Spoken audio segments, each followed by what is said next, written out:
Good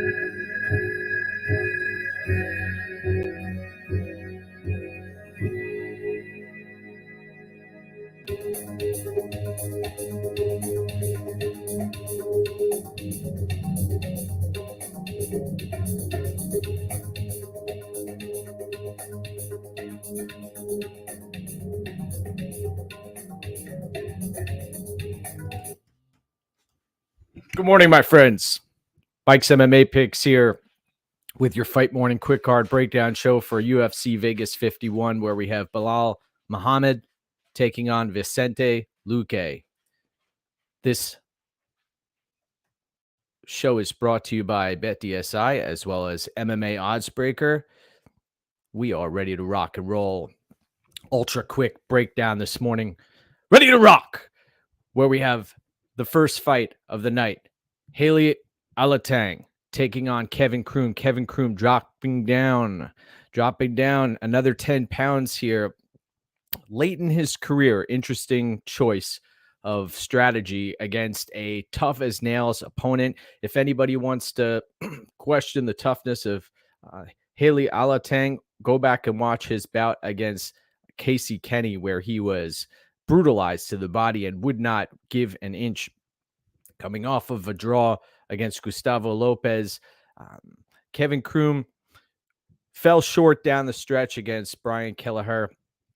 Last minute replacement in that bout. In this specific spot, I see Kevin Croom coming out on fire in the first few minutes of the bout, and then the wheels slowly fall off as they've done in previous bouts that he's participated in. I know he's got a great team behind him, but I think this weight cut and the history has shown us that Kevin Croom isn't necessarily a fighter who you can trust. You look at his overall record, 21 wins and 14 losses, and he's also taken some suspect losses on the regional scene. Kevin Croom, I will be picking against him in this spot.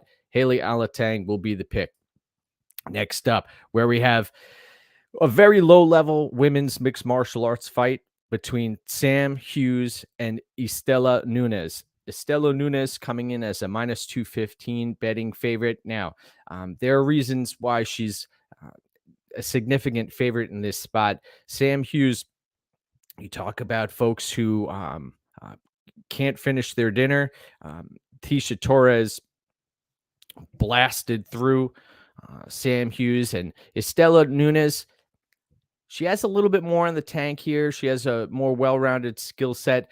I'm not going to go out of my way to make a play on this specific fight because we've seen in certain circumstances that folks can alter their game plans and they have a full camp, especially with women's MMA.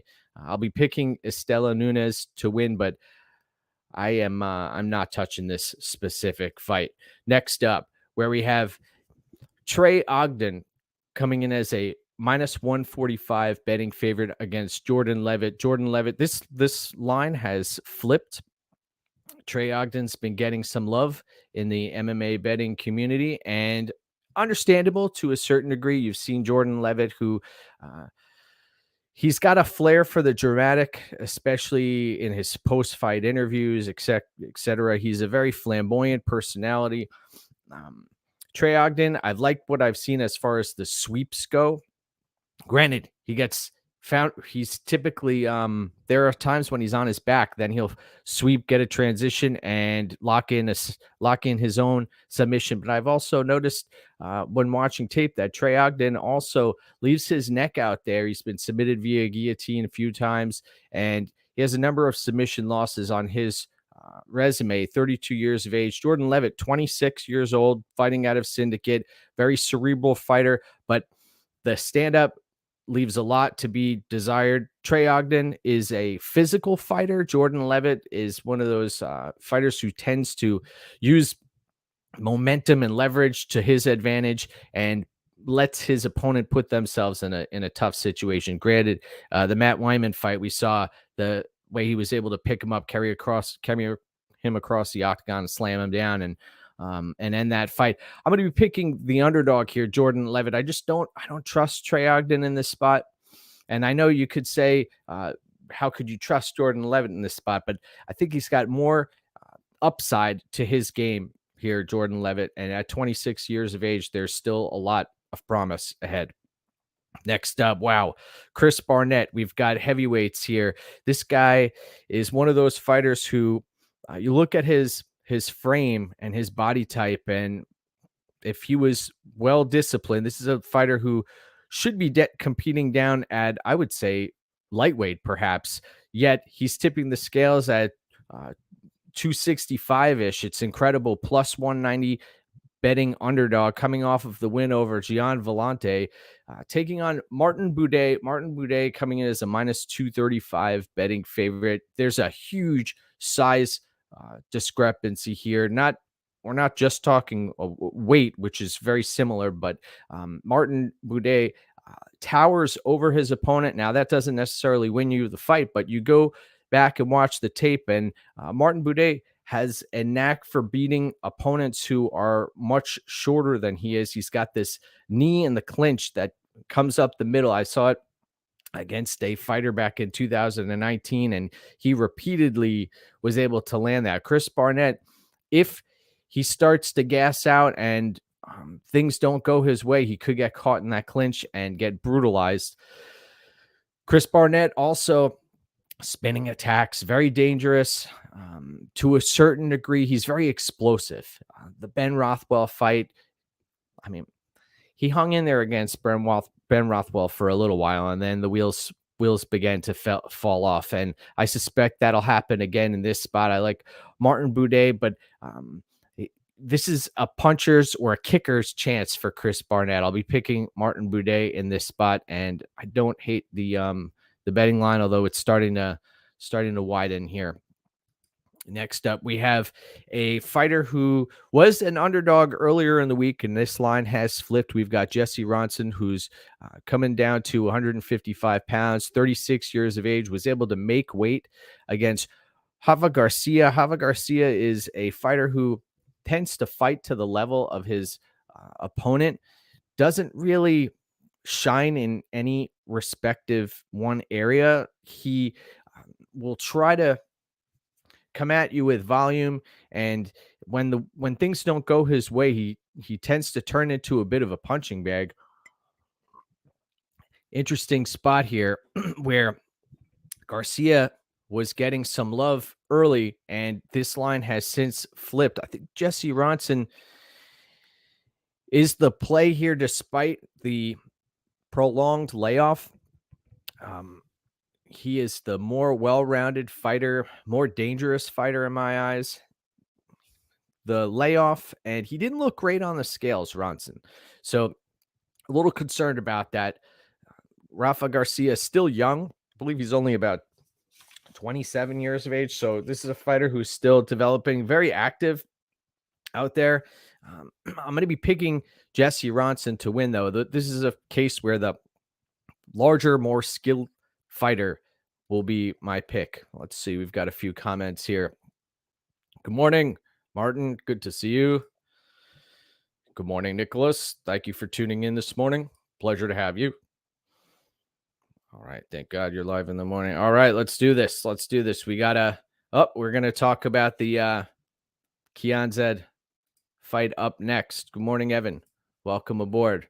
Let's continue this journey together where we have a fighter who's been out of action for quite some time, Drakkar Klose, taking on Brandon Jenkins. Drakkar Klose, the last fighter to the scale, looked very, he walked gingerly to the scale. A little disturbing to see that with the prolonged layoff, the Jeremy Stevens push. But then you look at who he's fighting. Brandon Jenkins is, pains me to say this, but he's not a great fighter. And you look up and down his resume, has a number of losses, and he was blown out of the water in his last UFC fight. Granted, he took that on short notice. You know who? I was looking at my notes, and you know who Brandon Jenkins reminds me of? You remember the name Jacob Kilbourne? Jacob Kilbourne got completely annihilated by Billy Q, and we saw that there were levels to this game. And Drakkar Klose, although he is not necessarily a trustworthy fighter. He should have some major advantages against Brandon Jenkins in this spot. Brandon Jenkins, susceptible to being grounded. His striking defense is non-existent. Somebody who's tough, wants to be in there, but when it comes down to it, does Drakkar Klose want to be in there? You know, it seems like I'm reading these reports. You never want to question, especially when there's an injury history, but it's not a good look what's been going on with Drakkar Klose, and I hope he gets on track here. I'll be picking him, but not much conviction in this spot, and I would never be playing a fighter at -600, especially considering where he's at as far as the injury history goes. I think that also speaks to Brandon Jenkins and his skill set. Yeah, Evan, Drakkar Klose looked very rickety up there. It was disturbing.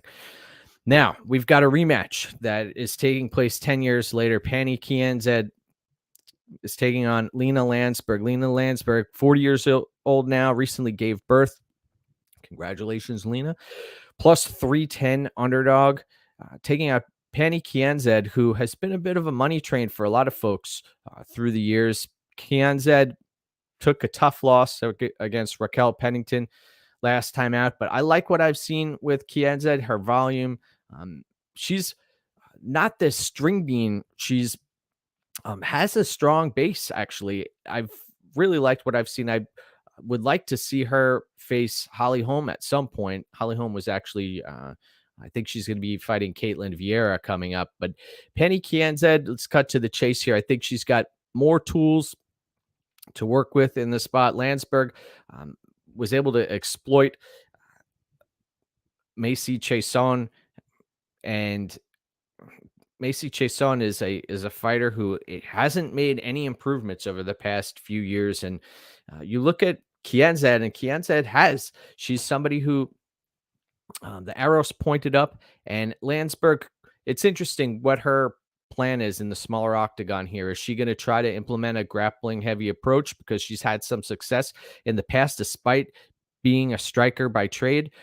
And in the first fight, the first iteration that this took place, Lansberg was trying to get the grappling going, and there was a huge age difference back then, and Kianzad was very green, so I don't put too much stock into that. Kianzad ended up winning that fight inside the distance, but I'll be picking Kianzad, and it wouldn't surprise me to see her get a finish in this spot against a 40-year-old fighter who is tough as nails, but 40 years old, coming off of the birth of a child, long layoff. Kianzad inside the distance is going to be the spot. Next up, wow, we have Devin Clark taking on William Knight. William Knight is a fighter who's been very active lately. He fought in December, he fought in February. Granted, those were at light heavyweight. Now he's taking on Devin Clark, who was brutalized last time out against Ian Kudalaba. William Knight, 251 pounds. I sent out a tweet asking folks if they thought William Knight was going to come in over 234.5 pounds. That question was answered. Tips the scales, 251 pounds. Devin Clark, 223 pounds. So there's a significant weight difference here. Granted, Devin Clark's the grappler. William Knight is going to try to land a power strike on Devin Clark. And we've seen in the past, Clark has, oh my gosh, the Rakic fight. There have been others where he's just totally out of it after getting caught by punches that didn't seem to be the heaviest of punches. And William Knight, if he gets put on his back, is he going to be able to get up? Devin Clark is one thing he's got going for him is his wrestling and his gas tank. Team seems to have a pretty good gas tank inside of this octagon. Clark's going to look to try to get his wrestling going, but I think he's going to get caught here by William Knight. William Knight plus 140. I'm not going to be going out of my way to play him because I know that going up in weight class doesn't necessarily translate to you having a better get-up game, and that's probably what he's going to need at some point here. So it's a sketchy fight. I'll be picking William Knight to win, though. I think he's going to catch Devin Clark at some point. Now, we have a really strange matchup here where Mounir Lazzez is returning to the octagon after a year off when he took on Warlley Alves, and that was a fight that took place in the beginning of 2021. Everybody was excited to get him, to see him get back to action, and he was destroyed by Warlley Alves. And Lazzez is taking on Ange Losa. Losa fought just a couple of weeks ago against UFC vet John Howard, put up a decent showing there and was able to get a victory. And we've saw against Jack Della Maddalena, he fought on the Contender Series and fought fairly well there as well. Granted, there isn't much footage out there of Losa, and he is coming into this fight on short notice. Granted, he just fought a couple of weeks ago. Could he surprise Lazzez? Yes, but I think that Lazzez striking here is going to be the difference maker on the feet. He's so darn quick. Reminds me of a venomous snake ready to strike. We've seen Lazzez in the past perform in that regard, and the Razak Al Hassan fight was something that stood out to me as well. The way he was able to push against in Abu Dhabi and perform well, very impressive right there. Next up, we've got Pat Sabatini taking on TJ Laramie. Pat Sabatini minus 510 at the betting window. So Lazzez was the pick in the last fight. Pat Sabatini minus 510 taking on TJ Laramie. I was originally contemplating playing Pat Sabatini when he was around minus 300, minus 280, but now this line has ballooned out to minus 510. A little bit of a concern here against a younger fighter who hasn't fought recently in Laramie. Laramie put himself in a tough spot, got submitted last time out rather quickly. And Laramie looks like he could be fighting at flyweight, man. This guy, it's amazing to me how he has such a tough time fighting at 145 pounds. Like, he should drop down to bantamweight, put in some work, and put himself in a spot where he can be more competitive. Pat Sabatini, really liked his fight against Tucker Lutz. We cashed on him on Sabatini against Tristan Connolly. By the way, Connolly has a fight coming up in the next few weeks. In this spot, Pat Sabatini is going to be the play. I think that he's just too well-rounded, and his fight IQ is just too darn high. Pat Sabatini is one of my favorite prospects. I believe he came out of Cage Warriors or CFFC, and he's a local guy too, Northeast. Solid head on his shoulders, and he will fight hard for your money. I remember watching him. I believe he broke his arm during one of his fights and still wanted to continue. Pat Sabatini is going to be the pick, and it's just a matter of, can he get it done inside the distance, because he's not necessarily traditionally somebody who goes for the finish. Let's see what we got here.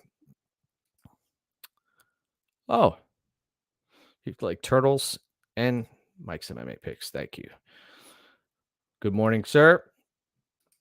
Good morning. All right. So we've got another bout here where the line has really gotten out of control. Mayra Bueno Silva taking on Yanan Wu. Yanan Wu coming in as a massive underdog, plus 355 betting underdog, taking on Mayra Bueno Silva, who she has a lot of great traits about her, but she hasn't been able to put it together for an entire 15 minutes. The Montana De La Rosa fight, very impressive. Manon Ferro, impressive to some degree.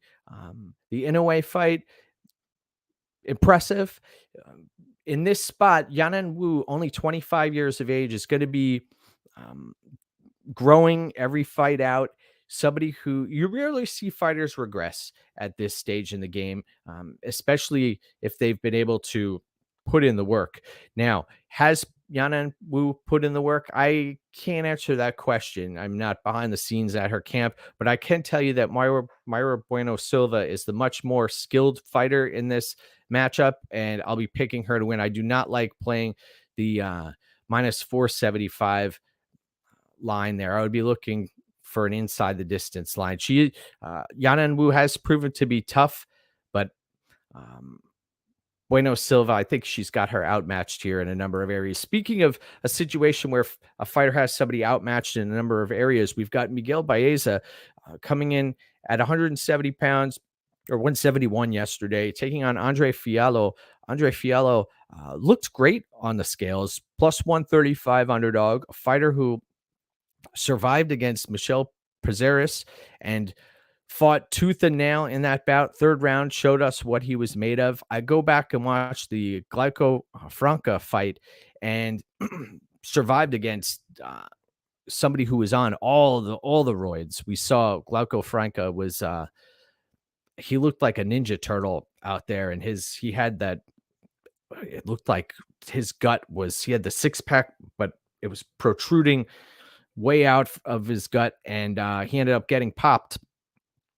In this spot, Miguel Baeza has a couple of things that he needs to worry about. Fialho is a excellent counter striker. He's going to try to lure Baeza in. Baeza, you heard that he's been seeing a sports psychologist. I don't know if that's going to help him in this spot, if that's going to help him be more tentative or help him have much more of a killer instinct. So Baeza, better ground game here. He's got a leg kicking game that he could implement. And one thing I like about Baeza, when he commits, he's all in. So I don't know how he's going to get away from the fighter that he's always been. And he puts himself in this situation we've seen in the past where he's in these kill or be killed spots. Last time out, Chaos Williams was winning that fight and then just couldn't keep his head out of the fire. Hasn't moved his head well off the center line, and the striking defense has been a concern. But all action fighter, Matt Brown was able to catch him at times.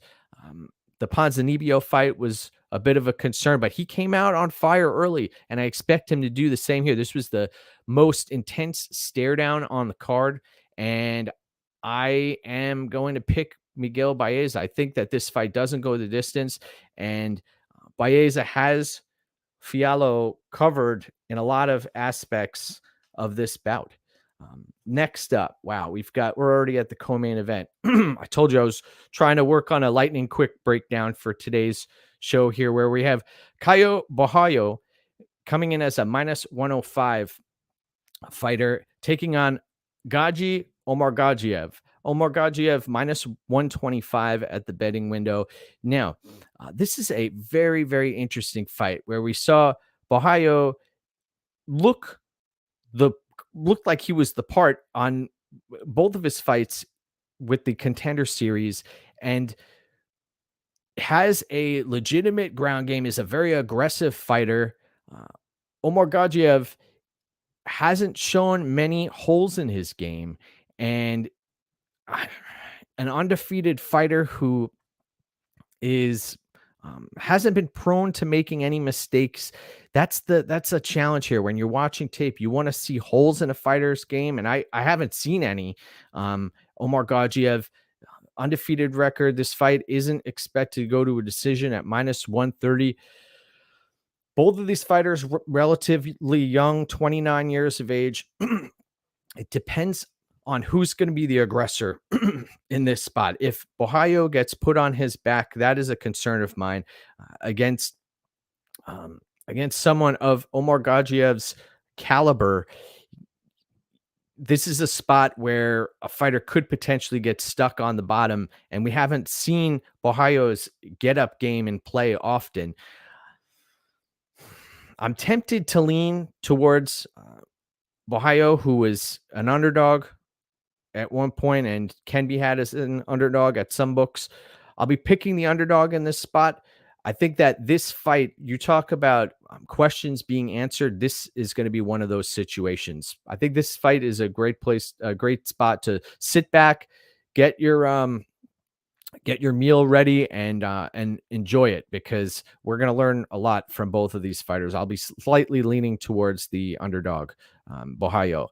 Next up, where we have the main event of the evening, which is a rematch between Belal Muhammad and Vicente Luque. Vicente Luque coming in as a minus 165 betting favorite. This is a fight that the first time these two fought was in 2016. Belal Muhammad was brutally knocked out, ate a left hook, and then collapsed onto the floor, and you saw the killer instinct of Vicente Luque. Luque is one of my favorite fighters. He's won a lot of money for us through the years, and Belal Muhammad has been a fighter who we can say the same also, somebody who will fight hard for your money. He will not go away unless he's completely knocked unconscious, and he's getting better every time out, looking better on the scales every time out. And I haven't heard a lot of people speak about this, but the Leon Edwards matchup wasn't very long ago, and Belal Muhammad was getting completely pieced up before the eye poke took place. And this fight in the smaller octagon, we're going to see Belal try to get his grappling going early, try to extend Luque, who hasn't shown the best takedown defense. And Luque, in my eyes, the better fighter here, better killer instinct. Muhammad isn't necessarily known as a power puncher. I don't think he's he hasn't really hurt anybody on the feet throughout the entirety of his career. And Luque, we've seen, you give him an inch and he'll find a way to either lock up a submission or start landing some elbows. And what I love about Luque, he's modeled his game after Mauricio Shogun Rua. We've seen his he's willing to go to the nail, life and death, in a heartbeat. The issue is, Muhammad, is he going to be successful rinsing and repeating takedowns throughout the course of 5 rounds? Because that's the way Muhammad wins this fight. And I don't put too much stock into the bout against Stephen Wonderboy Thompson, because Wonderboy does not have the ability. Well, he hasn't. Once he's on his back, you rarely see Wonderboy work his way back to the feet. And Luque can pose a submission threat while he's on the ground. I think that we're going to see Luque come out here and show us what he's made of and climb that ladder and get a victory inside the distance. Both of these guys in phenomenal shape. Great fight for the division. Both very close to title contention. And it will set up a phenomenal matchup for whoever wins this fight. So you think about how to play this specific spot. Luque, we've seen him lock up submissions in his last 2 fights. But if you play him inside the distance, he can be had at plus money at some books. So I'm going to be picking Vicente Luque. I think that he's going to come out here and pose some real problems to Belal Muhammad. That, although it was many years ago, we've seen that Muhammad can have his lights shut off, and that has to be sitting somewhere in the back of Belal's head. So I'll be picking Vicente Luque, and I am excited to I'm excited for him to win via finish. That is my prediction. All right. Marcus, you said you like Luque in the main event. You think he dominates Belal just like Jeff Neal did. If Luque wins, who should he fight next? Wow. Man, there are so many matchups out there. I wouldn't mind seeing Colby take on Luque. I wouldn't mind seeing, you know what? If you gave me Diaz, I would love to see Nate Diaz against Vicente Luque, mainly because I think that Luque smokes him in that matchup. It's amazing how Luque's or Nate Diaz has been able to kind of skirt on the sidelines and was able to land that Leon Edwards fight. I wouldn't mind seeing Leon Edwards, that rematch against Vicente Luque, but give me Vicente Luque in that matchup.